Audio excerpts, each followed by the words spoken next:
ሰላም ተማሪዎች እንደምን አላችሁ? ዛሬም መልቲፕል ቾይስ ጥያቄዎችን ኦን ሲኩዌንስ ይዤላችሁ መጥቻለሁ። እነዚህ ጥያቄዎች እንግዲህ የተለያዩ ሞዴሎች እንዲሁም የማትሪክ ኤግዛሞች ናቸው። ስለዚህ እንደሚከተለው አቀርባለሁ። The sequence AN is defined recursively as follows. AN as recursively general form ተሰጥቶናል. For A1 is equals -1 A2 is equals 1 for n is greater equals 3 ለምን ሆነ A1 እና A2 ስለተሰጡን ሁለቱ ተርሞች ስለተሰጡን start from what ከ3 ይጀምራል ማለት this is the nth form that you want this is a general term ወይም ደግሞ general term form እንለዋለን ስለዚህ what was the value of A6 ስድስተኛው ተርም ስንት ይሆናል ወይም ደግሞ equals to what ነው የተጠየቀው to find this one we start from n is equals 3 ከ3 እንጀምራለን so this is A3 is equals 3 ስንተካ ምን ይሆናል A3 minus 2 1 that is A2 ይሆናል plus A3 minus 2 that is A1 plus what that is 3 ለምን n start from 3 ስለሆነ የጀመርነው ማለት እዚህ ጋር የምንተካው n start from 3 ብለን እንጀምራለን ማለት which is equals what is A2 is 1 plus here is -1 square plus here is 3 -1 square means what 1 ስለሆነ 1 plus 1 plus 3 which is equals for the next one we try to find what A4 means A3 plus A2 square when substitute there plus it is 4 አራት እንተካለን our n is 4 which is equals A3 we obtained here that is 5 plus A2 square that means 1 square plus 4 1 square means 1 plus 5 6 ይሆናል 6 plus 4 which is equals this is equals to 10 ይሆናል but the next one we'll try to find what A5 as the same procedure A4 plus A3 square plus here is 5 what the value now A4 is that is 10 plus A3 is that is 5 square plus here one 5 since our n is 5 n ናችን 5 ስለሆነ we insert this one which is equals 10 plus 5 square means 25 plus 10 that's 35 plus 5 which is equals to 14 the last one that you want to find that is A6 is equals to A5 plus A4 square yes plus 6 what is A5 we calculated here that is 40 plus A4 is that is 10 it becomes 10 square plus 6 what the value now this is 40 plus 10 square means what 100 ይሆናል 140 plus 6 which is equals to 146 which is what we want to find የተጠየቅነው ስድስተኛውን ተርም ስለሆነ ስድስተኛው ተርም ምን ይሆናል ማለት ነው or the sixth term is equals 146 using the general term form this one using this so the correct answer for this is that is C ስለዚህ በዛ አይነት መንገድ ሌሎችንም መስራት እንችላለን ማለት ነው let us continue to the next problem which one of the following is a divergent sequence ምን ብለናል if the limit of the general form of the sequence an as n goes to infinity very large እየሆነ ሲመጣ if it approach to what positive infinity or it may approach negative infinity or it may approach to two different values for instance a and some value b a and b are different ወደ ተለያዩ ቦታዎች approach የሚያደርግ ከሆነ we call that is divergent በሌላ አነጋገር as n goes to infinity ናችን very large እየሆነ በመጣ ቁጥር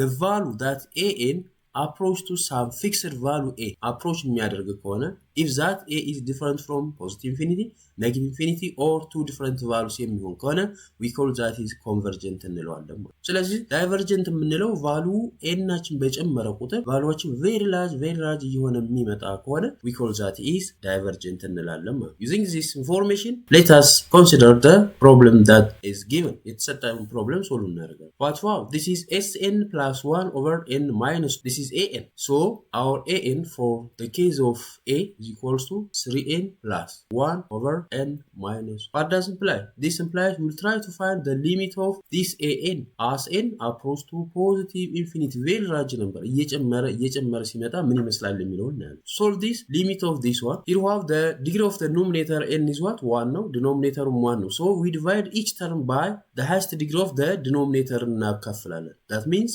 3n divided by n minus 1 over n divided by n minus 2 over n አድርገን እንሰራለን as our n approach to positive infinity this is equals to limit of 3n divided by n means what that is 3 ሆነ minus 1 over n divided by what? n divided by 1, n that is 1 ይሆናል። sorry, this is minus 2 over n as n approach to very large. As observe here, negative 1 over n ስንወስድ እዚህ ጋር n-አችን እየጨመረ ሲመጣ ነው ይሄ value this is approach to 0 ወደ 0 approach ያደርጋል ማለት። Similarly, negative 2 divided by n means what? As n approach to 0 ማን ነው n approaches to positive infinity ሲሆን n-አችን this also approach to ወደ 0 approach ያደርጋል። So this becomes limit of this is equals to 3 divided by 1 as n approach to positive. This is constant. ይሄ constant ከሆነ what the limit of this constant? It is independent of n ነው። በn ላይ depend አይሆንም። So the value becomes that is 3 ይሆናል ማለት። 3 ማለት fixed number ነው። If that's so, this is convergent ነው ማለት። This is not divergent. This is convergent. Similarly, for the case of b, what the case of b? Similarly, limit of this is 5n over here is n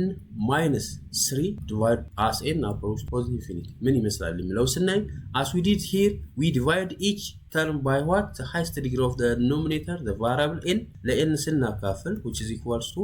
limit of 5n divided by n over n divided by n minus 3 over n as this n approach to positive infinity. This is equals limit of 5n divided by n that is 5. n divided by 1 n that is 1 minus 3 over እዚህ ጋር ስንመጣ 5 ኮንስታንት ነው 1 ኮንስታንት ነው ኔጌቲቭ 3 over n ስንወስድ n ቬሪ ላርጅ እየሆነ ሲመጣ this also approach to 0 ይሆናል ማለት this is equals limit of this as 5 over 1 as n approach to that is positive infinity. What value now? It is 5. Again, this also what? A convergent sequence. So it is not divergent. AM divergent አይደለም ማለት when you apply the same fashion. When it comes to C, in case of C, which says that you can consider this is limit of 8 over 3 the whole n as n approach to that is positive infinity. We can consider this is an. Our an has general form of this. እዚህ ጋር ስንመጣ n እየጨመረ ሲመጣ ኖሚኔተራችን ምንድነው 8 ነው 8 is greater than what 8 greater than 3 ነው ስለዚህ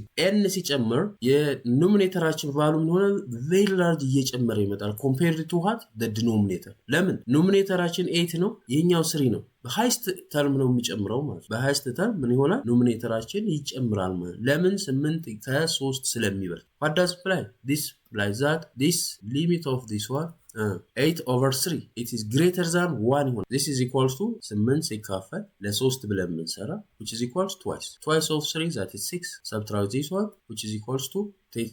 this point then 20 divided by 3 that is 6 repeat so which is equals to 2.666 and it continues the power of n as n approach to positive infinity you see እዚህ ጋር ስናይ ከአንድ ይበልጣል አይደል ሁለት ስለዚህ n-አችን እየጨመረ ሲመጣ which goes to what ምን ይሆናል this goes to positive infinity ወደ positive infinity approach ያደርጋል positive infinity ከሆነ we call this is what divergent ይሆናል ማለት so solution this is what divergent sequence ይሆናል ወይም ደግሞ it diverges to what positive infinity ስለሚሆን we call this is divergent sequence እንላለን the last one let us consider that is d case of d case of d similarly ስንሰራ we call this is we take what limit of here is 2 minus that is sorry plus negative 2 the power of 5 over this is 9 the power of n as n approach to positive infinity again when you take this one this is negative 2 the power of 5 is what that is constant this is equals limit 2 minus this is 32 can take this over 9 the power of what n as this n approach to 0 32 divided by 9 the power of n means what when n approach to positive infinity this numerator ይሆናል very large goes to infinity ይሆናል ስለዚህ this fixed number 32 ለትልቅ ቁጥር ወይም ደግሞ goes to infinity ለሚሆን ቁጥር ስናካፍል the result of this becomes 0 ወደ 0 approach ያደርጋል if that's so which is equals limit 2 as n approach to positive infinity this is 2 is what this is a fixed number or a constant number this implies that this also converges so the only choice that we have is C is the correct answer ስለዚህ ቻናሉን ሼር ላይክ እና ሰብስክራይብ ማድረጋችሁን አትርሱ ለሌሎችም መድረስ ስላለበትና ሌሎችም የዚህ ዕድል ተጠቃሚ ስላለባችሁ መልካም ጊዜ እመኝላችኋለሁ ባይ ባይ